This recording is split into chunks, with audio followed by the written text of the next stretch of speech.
Olá, sejam muito bem-vindos ao Nossa Resenha, o programa de entrevistas do nosso futebol. E a Série C do Campeonato Brasileiro vai começar neste final de semana com cobertura completa do canal da maior paixão nacional. Jogos no canal linear, no nosso canal no YouTube, inscreva-se para não perder nada, siga também as redes sociais do nosso futebol e também no pay-per-view, no nosso Futebol Mais. Então consulte sua operadora para você não perder a cobertura completa que a gente vai fazer aqui da terceira divisão nacional. E um clube super tradicional que vai participar da nossa Cezinha é o Guarani, que passa por um processo de reestruturação desde o final do ano passado, quando caiu da Série B para a Série C, e o principal nome à frente desse novo momento do Bugre Campineiro é Maurício Souza, técnico com passagens por Flamengo, Vasco, futebol da Indonésia, Red Bull Bragantino, e tem a missão de levar o Guarani à sua terceira conquista nacional e, evidentemente, o acesso à Série B do Campeonato Brasileiro. Por isso, a gente recebe o Maurício Souza aqui no Nossa Resenha. Maurício, muito obrigado desde já pela sua participação, uma honra tê-lo aqui com a gente. Seja muito bem-vindo. Não, eu que agradeço a oportunidade, Matheus, Fernando, muito obrigado por abrir o canal para a gente. Estou aqui à disposição para a gente falar um pouquinho do Guarani. Ao meu lado, compondo a mesa, Fernando Graziani, jornalista, comentarista aqui da casa. Tudo bem, meu amigo? Seja muito bem-vindo ao Nossa Resenha. Oi, Matheus. Um abraço para você. Obrigado também ao Maurício por destacar esse tempo, né, da corrida vida de treinador aí para a gente bater um papo sobre o Guarani e sobre o futebol, principalmente na Série C e outros elementos, né, do futebol brasileiro neste início, ainda assim, né, início de temporada 2025. Maurício, para a gente começar o nosso papo aqui, eu queria que você fizesse um balanço rápido do Campeonato Paulista e já considerando duas baixas significativas no seu time titular para o início do Campeonato Brasileiro. Você perde o Gabriel Mesquita, goleiro, foi para o Paysandu, e o João Marcelo, um grande destaque da Copinha, foi muito bem no profissional também, já no Atlético Mineiro. Como é que está sendo essa reestruturação dentro da reestruturação que começou na virada de 24 para 25? Com relação ao Paulista, é claro que a gente sempre quer mais, né? A gente sabe da dificuldade que foi para montar o elenco, do curto espaço de tempo para preparar o elenco que foi formado muito em cima da competição, mas ficou sem dúvida nenhuma um gostinho de que nós poderíamos ir mais, né?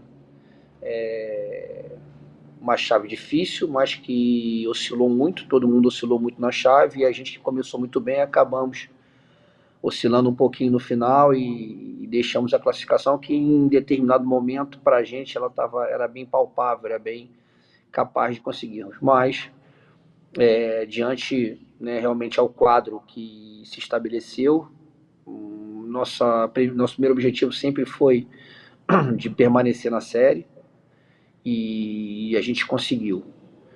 Com relação ao João e ao Gabriel, são situações que a gente não controla, na verdade, né? O João, uma proposta interessante para ele e para o clube do Atlético Mineiro, e o Gabriel, uma vontade, né, de sair, de respirar outros ares e viver outros momentos. E é claro que são dois jogadores importantes para a gente, mas eu costumo falar que a gente não costuma lamentar as ausências e sim valorizar aqueles que aqui estão, a presença daqueles que aqui estão. Então, a gente sente, porque sem dúvida nenhuma são dois atletas que já faziam parte do elenco, né, que já conheciam melhor a nossa maneira de jogar, a nossa ideia, mas a gente entende que o futebol é assim, então a gente está feliz por eles poderem caminhar, e a gente vai aqui, sem dúvida nenhuma, conseguir suprir essa falta com bons jogadores também. Acho que o único jeito do João Marcelo não ter sido negociado seria se o Guarani tivesse escondido, porque é um excelente jogador, né? É um risco. Só se o Maurício falar, gente, não vamos escalar, porque senão ele vai ser vendido. Eu comentei muitos jogos do Guarani no Campeonato Paulista e ele se destacou desde os primeiros momentos E aí que eu entro na minha pergunta, meu caro Maurício. Primeiro, te parabenizar, né? Porque você acaba sendo responsável pela valorização de mais um jogador entre tantos, né? Dezenas aí, centenas na sua carreira. Como é que vai ser o projeto de aproveitar a base do Guarani na Série C, que é uma competição mais robusta, muitas viagens, uma competição muito física.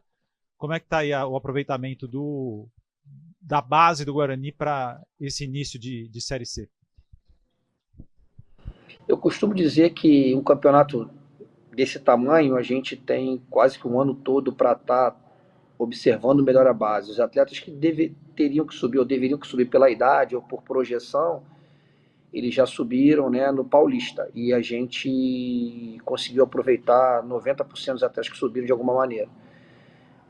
A gente pensa num grupo não muito grande. Eu tenho falado isso, que quanto maior o grupo, menos você acaba aproveitando a base. Então a gente pensa num grupo de 25 atletas, 26 atletas ali no máximo, para que a gente possa, durante o ano, estar olhando mais e, caso seja necessário um ou outro jogador, a gente poder pensar e trazer dentro do clube, né? Às vezes é melhor você trazer de dentro do que você ir no mercado de forma desesperada, atabalhoada e acabar não trazendo aquele perfil que você entende.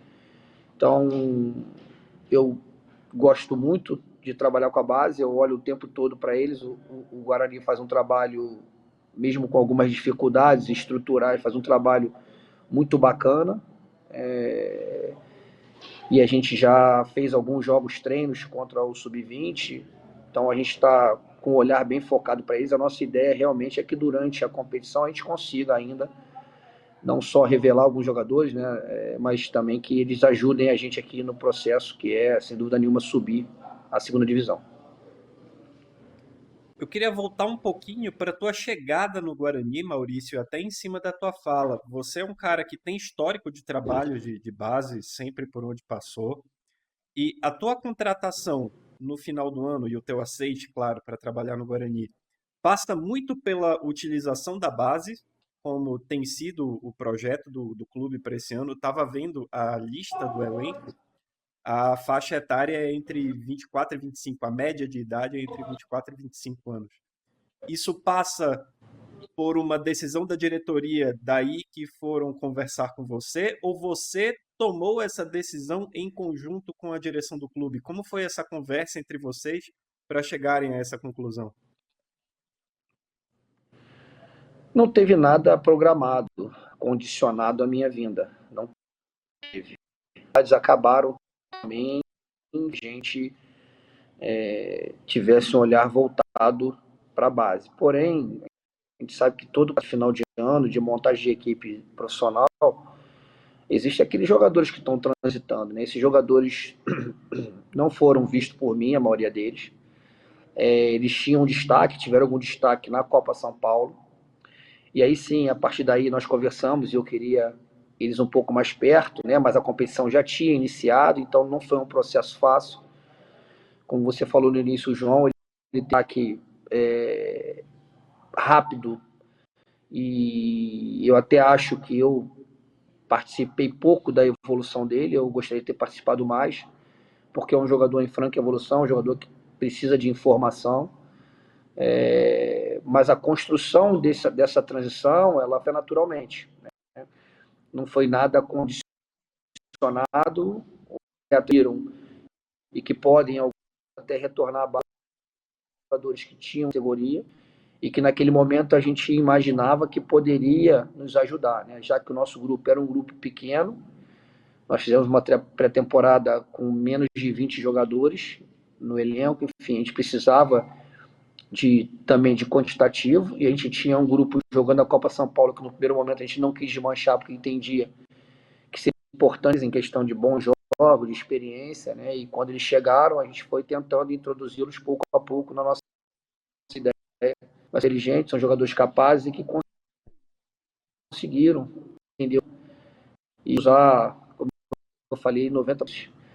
Mas a nossa ideia é continuar olhando para esse setor, porque eu acho que é fundamental, né? O resultado competitivo ou financeiro depende muito da base.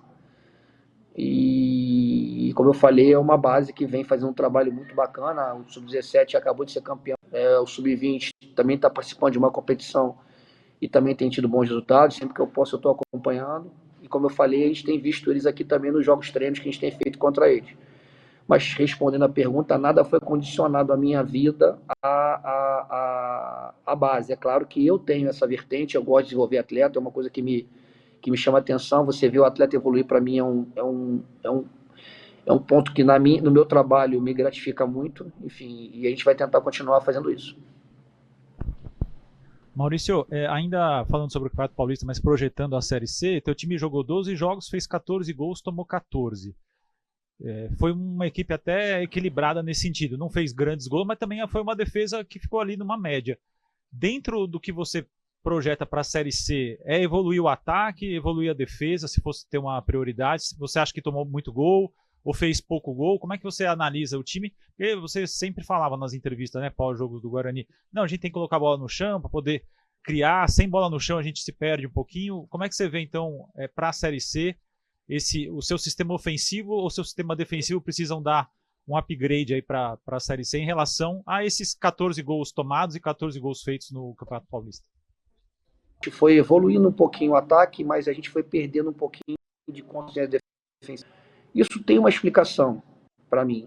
A queda de rendimento defensivo, a gente passou a ter uma defesa nova e com pouco tempo de treino não foi a defesa que fez a pré-temporada, e a gente acabou, em determinado momento, tendo uma queda e não tendo tempo hábil para evoluir. Isso não quer dizer também que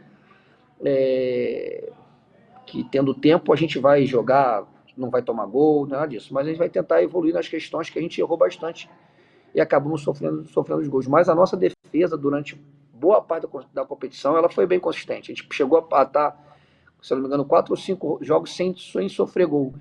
Até a 8ª rodada da competição, a gente estava ali entre as defesas menos vazadas da competição. O que eu acho que a gente precisava evoluir era o nosso ataque.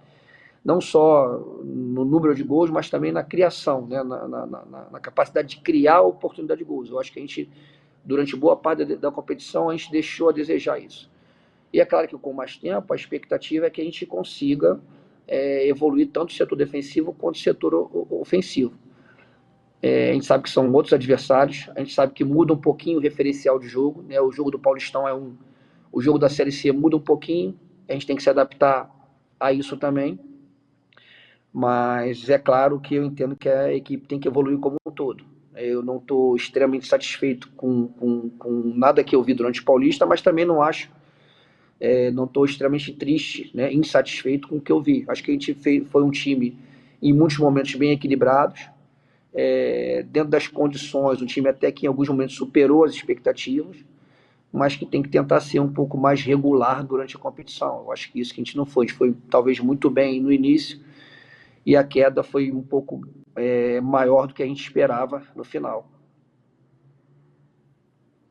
Maurício, você é um cara que tem experiência em grandes clubes, grandes torcidas, mas vai ser a primeira vez que você comanda um clube super tradicional numa competição como a Série C do Campeonato Brasileiro, inclusive a sua primeira experiência na Série C. Eu queria saber qual tem que ser o diferencial do Guarani para essa competição. Eu acho que é o que a gente mostrou no Paulista. Nós temos que ser um time aguerrido, um time que entende que vai ter que competir, um time que tenta jogar futebol moderno não só ofensivamente, mas também defensivamente. É minha característica, eu gosto de um time agressivo na marcação. Eu não falo só para vocês, eu falo para a torcida do Guarani também nesse momento, então é importante que eles saibam que isso não quer dizer que em alguns momentos a gente não vai baixar bloco, não vai ser um time coeso, um time que se junta mais atrás, mas por vertente minha, eu gosto de uma equipe que pressiona, que joga em bloco alto, que tenta recuperar a bola logo assim que perde, que tenta ter a bola e construa um ataque. Isso também não quer dizer que a gente não possa ser um time mais direto, que tenha que elaborar todos os lances, não é isso. Eu falo de um equilíbrio, né, mas eu acho que a torcida do Guarani, ela quer ver um time que lute, que o tempo todo esteja competindo, que honre a camisa, sabe, que saia do campo realmente, se precisar, esgotado, porque foi o tempo todo em busca do resultado. como eu falei, apesar de ser a minha estreia na Série C, é uma série que eu sempre acompanhei, eu sei um pouquinho como é que funcionam os jogos, né? Mas o que eu quero para a minha equipe é o que eu sempre quis. Uma equipe competitiva, uma equipe equilibrada, ofensivamente e defensivamente, que entenda os momentos do jogo, que não tenha, que tenha coragem de jogar com a bola e assumir o jogo, que busque o tempo todo o resultado positivo, que não pare de buscar os gols. Isso é que eu pretendo para a equipe. Espero que a gente consiga, né, dar essa cara à nossa equipe. Aproveitando a pergunta do Matheus sobre a Série C, Maurício, é o quarto ano que a gente vai para esse regulamento com 20 times, 19 rodadas, os 8 primeiros se classificam, os 4 últimos são rebaixados. Nesses 3 anos sequenciais, o 8º lugar se classificou com 26, 29 pontos, por ali.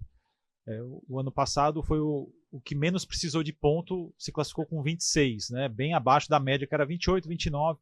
Teve gente que ficou fora com 29.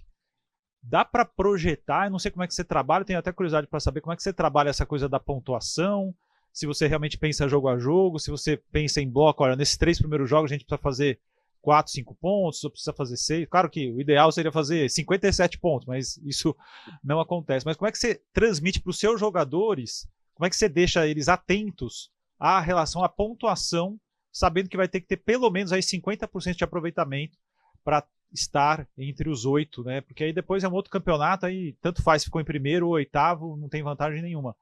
Mas como é que você lida com essa coisa dos números e estatísticas e passa pro elenco, ó, precisamos de tal ponto, e você acha que isso pode, aproveitando, isso pode até, esse regulamento de se classificar 8, pode até fazer você mudar um pouco o estilo do jogo, dependendo de um jogo fora de casa, contabilizar, de repente, um empate ali, como é que você trabalha nessa situação de estatística, pontuação e do regulamento?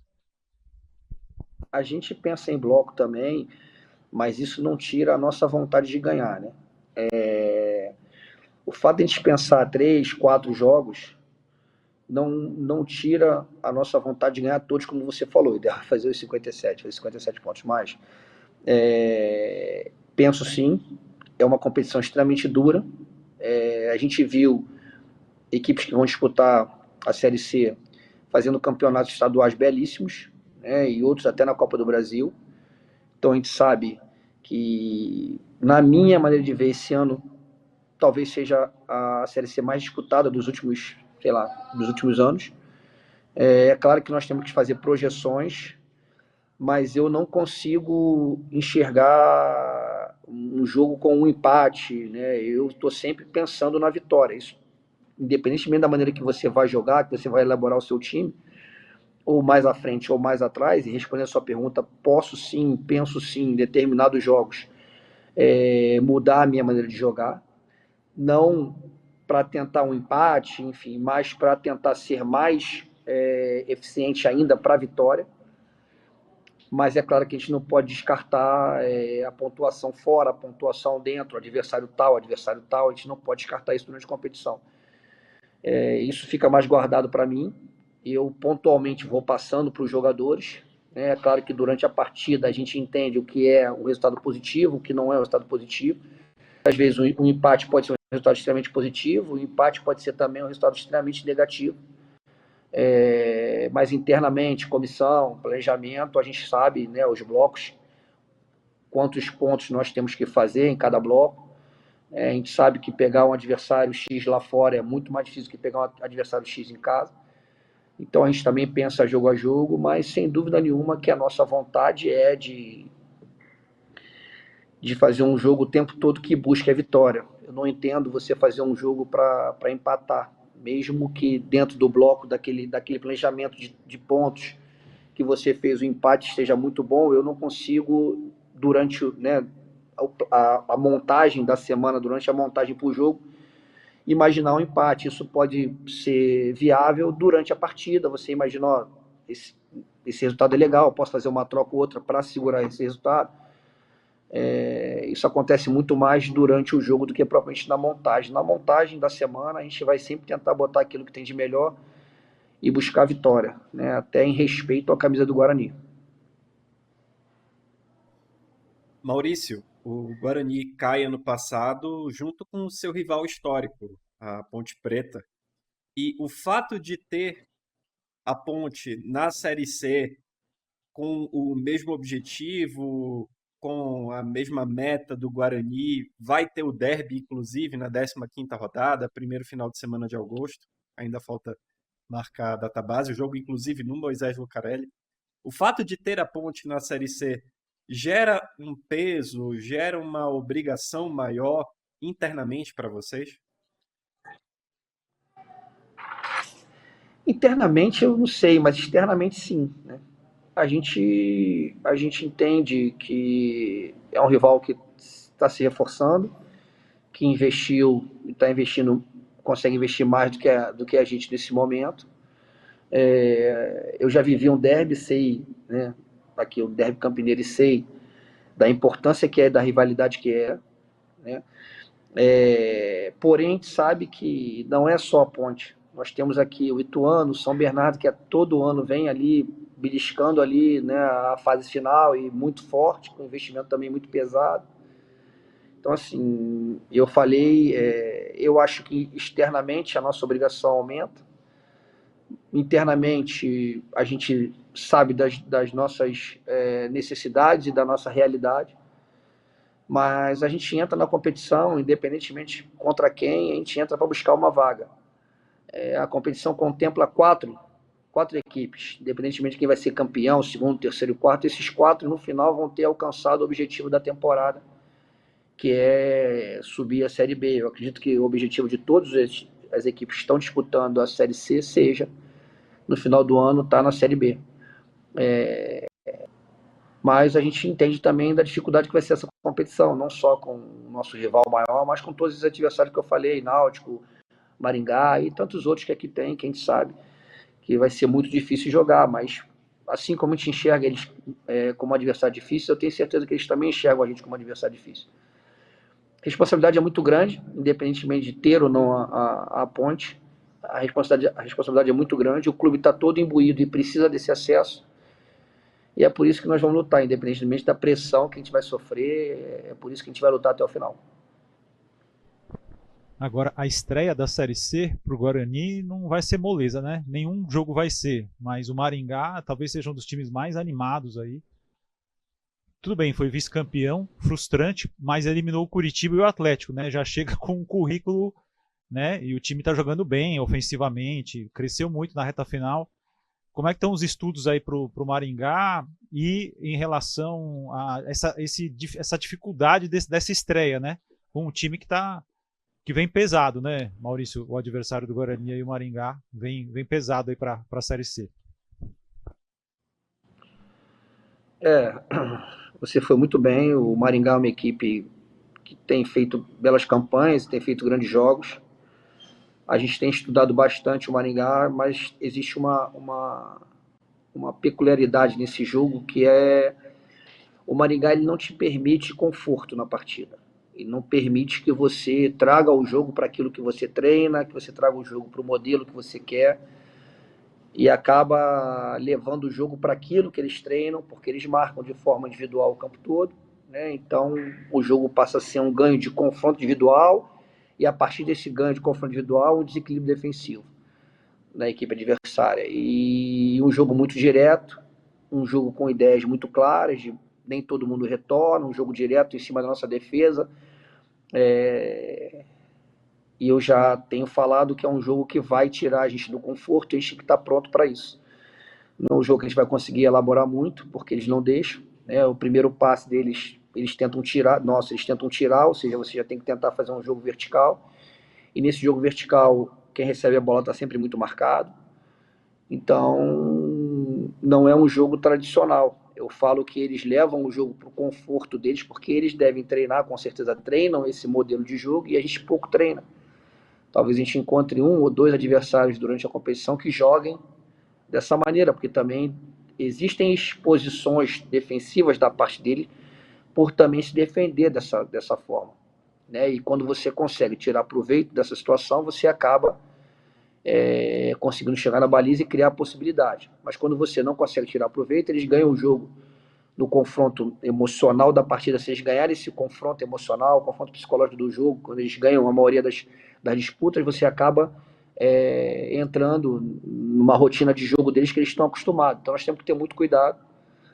A gente vai tentar preparar algumas coisas para esse jogo, mas não é um jogo que eu considero um jogo bonito de ver, não vai ser um jogo onde a gente vai conseguir ser um time bem elaborado, que use a posse, porque eles tentam tirar totalmente você do conforto do jogo. Eles têm tido, além de ter mérito nisso, eles têm tido bons resultados assim. Né? Não é, de repente, o jogo que eu quero apresentar, mas eu tenho que reconhecer que, sem dúvida nenhuma, como você falou, eles eliminaram o Atlético Paranaense, eliminaram o Curitiba e fizeram 2 jogos pesadíssimos contra o Operário, que poderiam ter saído os vencedores também. Então, assim, é uma equipe muito perigosa e reforça aquilo que a gente está falando da dificuldade que vai ser a Série C. Maurício, pensando em contratações para o Campeonato Brasileiro, quais posições você entende hoje que o Guarani precisa reforçar? A gente está praticamente com um grupo fechado. Se eu te falar de posições, talvez eu não consiga te responder qual a posição. A gente tem pelo menos 2 opções para cada posição, em algumas 3. Mas o Guarani não descarta nunca aquela possibilidade de um bom jogador vir e ajudar o nosso elenco. A gente não vê assim grandes carências mediante ao que a gente tem, mas como eu falei, se pintar alguma oportunidade para determinada posição que seja um jogador acima da média, a gente vai com certeza abrir uma exceção e trazer, né? Porém, 2, 3 jogadores por posição quase, jogadores que estão treinando muito forte. Graças a Deus, nossos problemas com relação à lesão diminuíram bastante. A gente acabou de fechar com o Pablo, né, que é um meia que teve no Vitória, enfim, que é mais um jogador que vem para compor nosso elenco. Então, assim, eu não sei, na verdade não existe uma carência na posição hoje. O que a gente entende é que alguma oportunidade de mercado, algum jogador acima da média, para reforçar ainda mais a nossa equipe, sim, e nós temos, lógico, que estamos em busca de um goleiro, né, com a saída do Gabriel, a gente está em busca de mais um goleiro. Agora, Maurício, ainda sobre reforços do Guarani, recentemente o clube anunciou um atleta japonês, o Ryuta Takahashi, de 20 anos. O Guarani é um clube formador por excelência, digamos assim, né? Tradicionalmente, a gente pega a história do clube, Evaí, Careca, enfim, tantos outros, Amoroso. Como você pretende aproveitar esse atleta japonês de uma cultura completamente diferente da nossa, de uma cultura futebolística diferente da nossa? Como é que você pretende aproveitar esse jogador na Série C?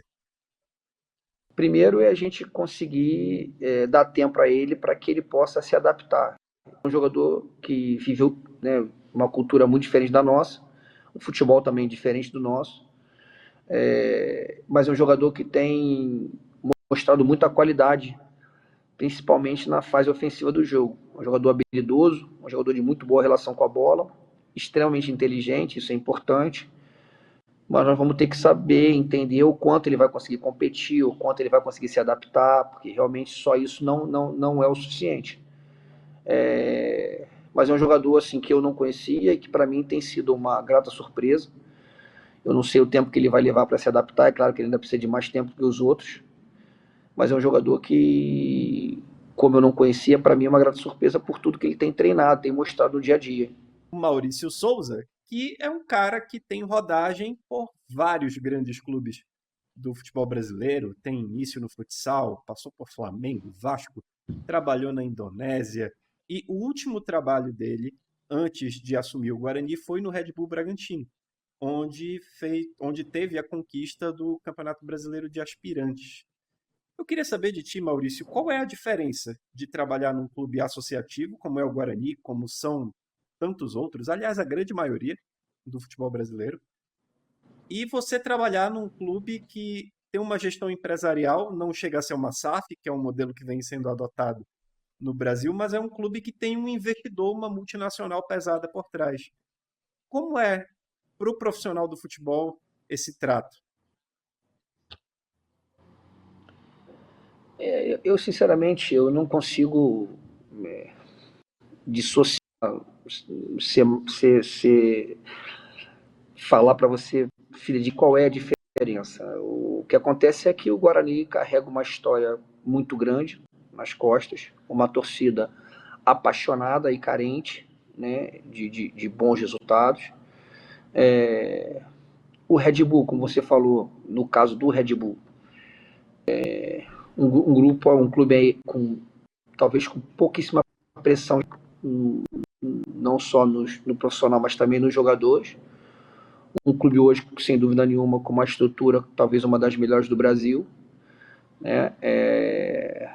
E a gente sabe que, não gostaria de falar isso, mas a gente sabe que os clubes que não viraram SAF ainda carregam um pouco de dificuldade nas questões financeiras. Eu falo isso porque eu não sei se eu sou um defensor da SAF. Infelizmente, os clubes estão virando muito mais por necessidade financeira, né? Que propriamente por desejo das torcidas, que eu acho que as torcidas são os verdadeiros donos dos clubes. O que eu percebi, né, trabalhando num clube como o Red Bull, é que as condições que você tem de trabalho, né, elas são hoje muito mais favoráveis. E as pressões externas, elas são muito menores. O Guarani, você percebe que é um clube muito imbuído no que quer, pessoas o tempo todo muito focadas no que precisam, né? E a entrega é muito grande mesmo, para que todos os processos estejam sempre muito alinhados. E aí essa entrega, a recompensa, ela normalmente é menor, porque o clube normalmente tem uma dificuldade financeira maior. Então, o que eu percebo é que você tem profissionais muito mais focados, realmente sedentos por entregarem bons resultados, encontra, de repente, num outro clube, você já não vê tanto isso. Entendeu? Você vê profissionais fazendo o que tem que ser feito, enfim, mas nem todo mundo com tanta sede como eu vejo aqui. Não sei se isso é uma característica do clube, da SAF, ou do clube associativo, não sei se isso é uma característica profissional. Eu não quero dizer que no Red Bull eu não tenho encontrado, encontrei profissionais maravilhosos, inclusive um está aqui comigo, que é o Vitor, inclusive o Juninho está lá, que foi meu auxiliar, o Luizão, o Juliano, enfim, vários profissionais que me ajudaram muito, mas sem dúvida nenhuma, a pressão externa por conta da massa, por conta da torcida, ela é muito maior. E as condições hoje são melhores nos clubes que estão virando SAF.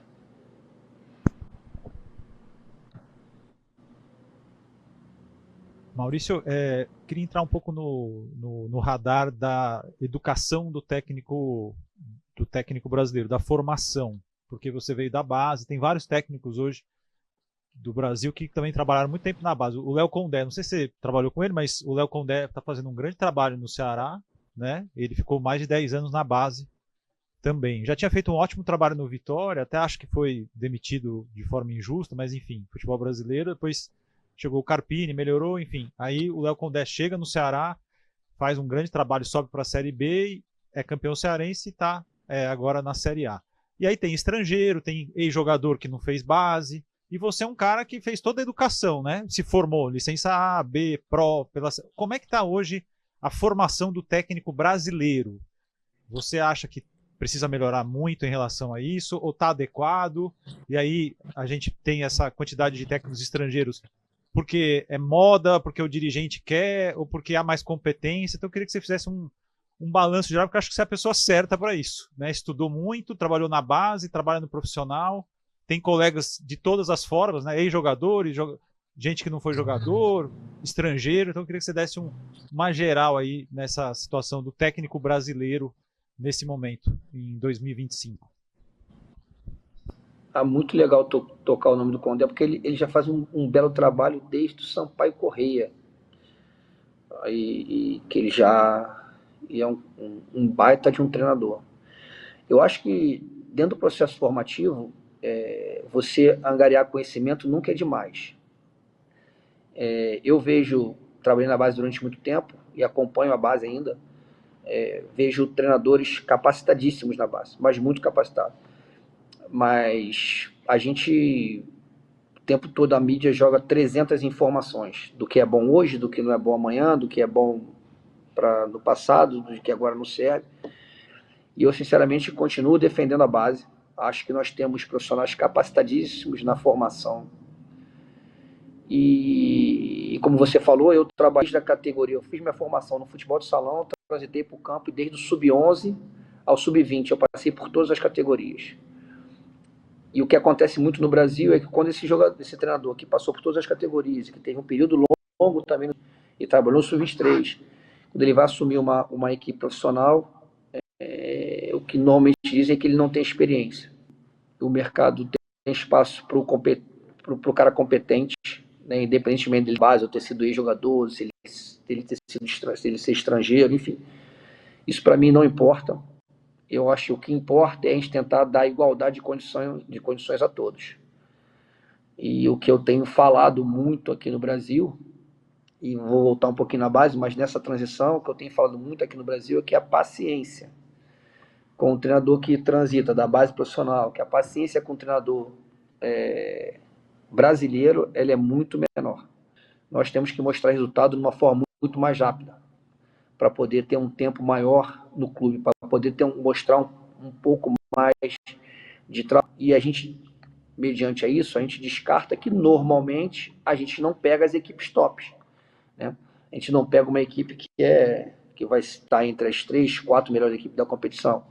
A gente pega equipes que precisam montar, remontar, e isso tudo gera tempo, custa tempo e é bem difícil. Continuo acompanhando a base muito de perto, continuo vendo jogos, conversando muito com treinadores da base, e você acaba aprendendo muito nessas trocas com eles também. É claro que a cobrança que hoje existe na base com relação ao profissional, ela está se equiparando. O treinador, muitas vezes, ele precisa ganhar no sub-15, no sub-13 para se manter no cargo, e isso acaba trazendo um pouco de dano à formação, porque para se manter ou para ganhar o melhor salário, ou para subir de categoria, você acaba pensando muito mais na construção do desenvolvimento coletivo da sua equipe do que individual. Maurício, você há pouco falava, inclusive, que foi técnico interino várias vezes, né, auxiliar da casa. Você, em algum momento dessas efetivações, principalmente no Flamengo, onde você ficou como interino mais tempo, você teve uma esperança real de ser efetivado? Isso passava pela sua cabeça? Ou você tinha uma noção de que esse argumento que você citava há pouco na resposta, de que, porque percorreu todo o caminho das categorias de base e ainda não tem aquele lastro, aquela experiência. Como você encarava esse desafio de assumir interinamente os clubes? Eu encarava como o meu trabalho. Eu era o treinador do sub-20 e toda vez que precisavam de mim, eu estava ali apto a ajudar. Então eu encarava de forma natural. Mas no Flamengo na verdade, eu nunca percebi que poderia, em algum momento, com a gestão que lá estava, assumir de forma, fugiu a palavra, de forma não interina. Eu tinha muito claro na minha cabeça que eu ia ali fazer o meu trabalho, entregar o meu melhor, e depois eu voltaria para o meu lugar. Em alguns momentos, o clube entendeu que eu deveria fazer parte da comissão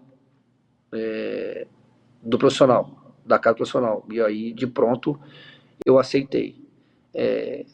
Em alguns momentos, me prometeram algumas coisas também que não cumpriram o Flamengo. Mas eu nunca me vi respaldado pela diretoria, por aquela que lá estava, que um dia eu seria o treinador do Flamengo.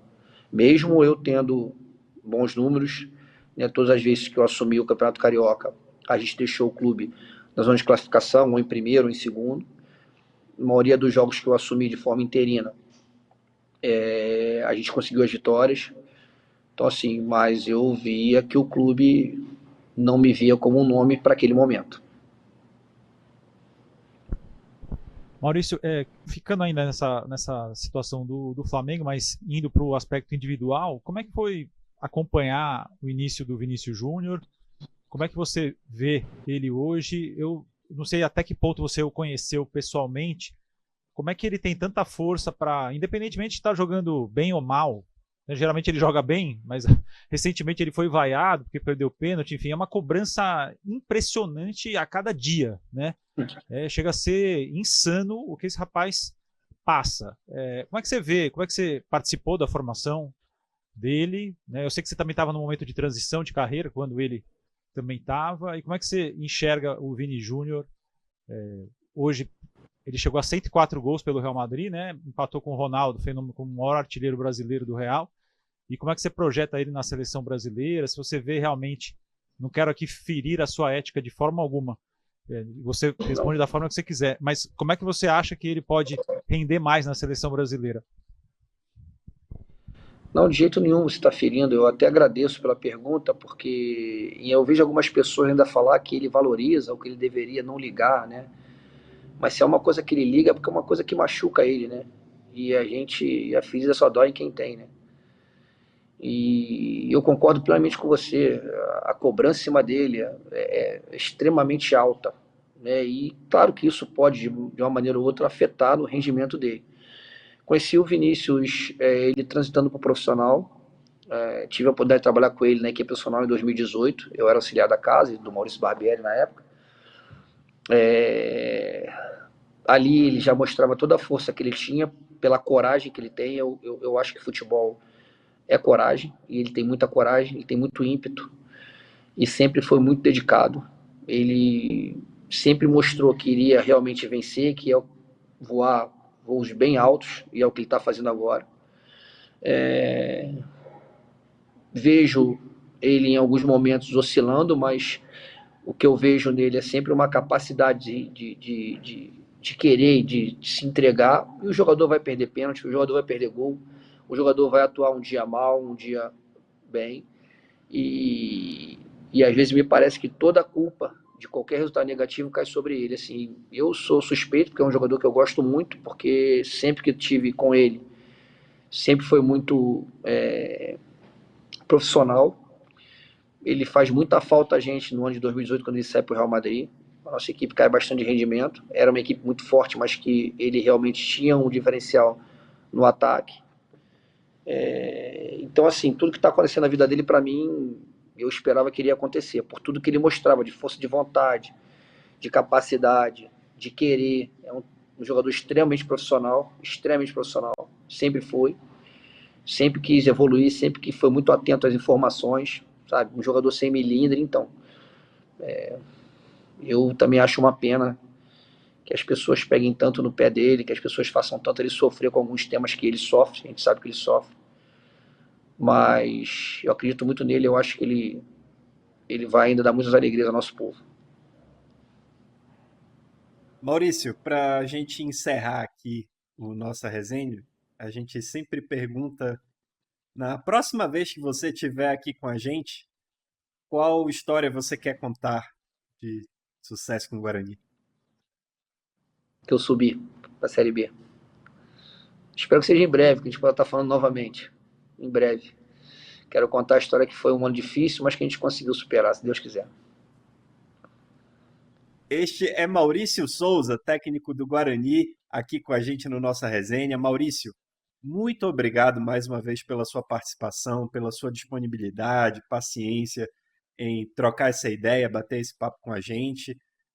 Sucesso na caminhada, no Guarani, na carreira como um todo. Muito obrigado pela sua participação. Eu que agradeço, foi um prazer muito grande poder falar com vocês. Estou sempre à disposição, espero que tenha sido um papo bem agradável. Tá, gente? Muito obrigado mesmo pela oportunidade. Aproveito também para agradecer a assessoria de imprensa do Maurício e do Guarani também, que viabilizaram esse papo aqui com a gente. Fernando Graziani, uma honra, meu amigo. Matheus, para mim também, muito legal esse papo com o nosso convidado de hoje. Eu acho que o Maurício Souza tem muito a colaborar ainda com o futebol brasileiro. Fico feliz com o bate-papo genuíno. Boa sorte ao Guarani e ao Maurício. Até a próxima, Matheus. Obrigadão. Abraço. E a gente também agradece a você pela sua audiência, pela sua companhia e fique ligado com a gente aqui no Nosso Futebol, o canal da maior paixão nacional. Até a próxima!